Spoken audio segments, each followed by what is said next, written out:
Delhi is suffering like never before. This winter, the air quality index has repeatedly slipped into the severe zone, crossing levels that were once seen as extreme. Schools have shut down, outdoor work has slowed. Hospitals are seeing more respiratory cases, and even courts have stepped in with emergency directions. Every winter, this pattern feels familiar. We blame vehicles, construction, dust, crop burning, and emergency measures like odd even or vehicle bans are imposed. But these are real and visible causes. They mostly explain what is happening right now. They do not fully answer a deeper question that is becoming harder to ignore. Is Delhi slowly losing its natural ability to protect itself? That question takes us away from traffic and towards something far less visible, but far more permanent: the Aravalli Hills. The Aravallis are one of the oldest mountain ranges in the world. They stretch from Gujarat through Rajasthan and Haryana and touch the southern edge of Delhi NCR. For decades, scientists have pointed out that their importance is not about beauty or tourism. They act as natural wall against dust and dry winds from the west, help rainwater soak into the ground, and quietly support the region's local climate.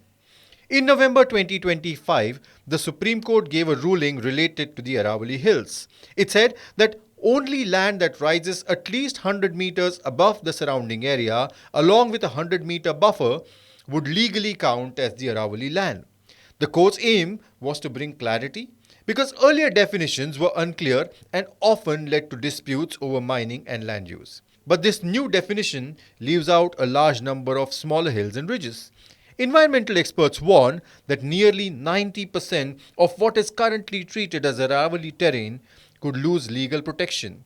That matters because even these lower ridges play an important role.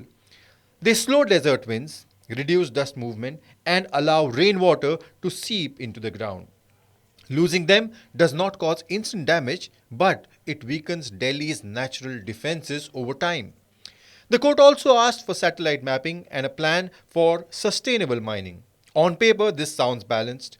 Some areas are meant to be protected, some restored, and mining is supposed to be limited. The concern raised by experts is about timing. Once land loses protection, mining and construction often move faster than restoration and monitoring. This ruling changes what land is protected and what can be opened up for mining or building. That legal reclassification can allow leases and permissions to be granted before safeguards are fully in place. And this is where the larger question returns. If the Aravalli ridges around Delhi lose protection, the city could face deeper air and water stress in the years ahead. These hills are not just scenery, they slow winds, trap dust, and help rain recharge groundwater. When they are cut or flattened, dust travels more freely into the city and water tables fall faster. Blasted slopes and exposed soil mean rainwater runs off instead of soaking in. Over time, this reduces groundwater recharge. Wells dry up sooner, drilling goes deeper, and water becomes more expensive for both farmers as well as cities. Open pits and quarries also create risks for water quality. When mining areas connect with groundwater or nearby channels, sediments and pollutants can enter local water systems, raising treatment costs and health risks for communities that depend upon wells, say experts. Dumping अवैध रूप से पुराना ही है पहले का ही कभी। हाँ, ये भी नाप तो लिया तब पता लगे भाई वन क्षेत्र में आ रहा है। बहुत पहले से ही कचरा डंपिंग होता आ रहा था। इसमें 20-22 झुग्गियां थी, उन्होंने कब्जा कर रखा था। आग लगाना और उसमें लोहा तांबा पीतल एकत्रित करके उसको कहीं दुकान कबाड़ पे बेचना, उनका ये काम था। तो उनको खाली करवा दिया गया है यहाँ से। उसके बाद आग सिलग रही है लेकिन लगाई नहीं जा रही। यही कहना है मेरा। All this adds pressure to Delhi's already fragile air. Dust from exposed land mixes with vehicle and industrial pollution, making smog episodes worse and increasing respiratory illness. The impact shows up every winter in hospital data, school closures, and rising public health costs. Environmentalists say that this is not an overnight disaster. It is a slow change that builds year after year.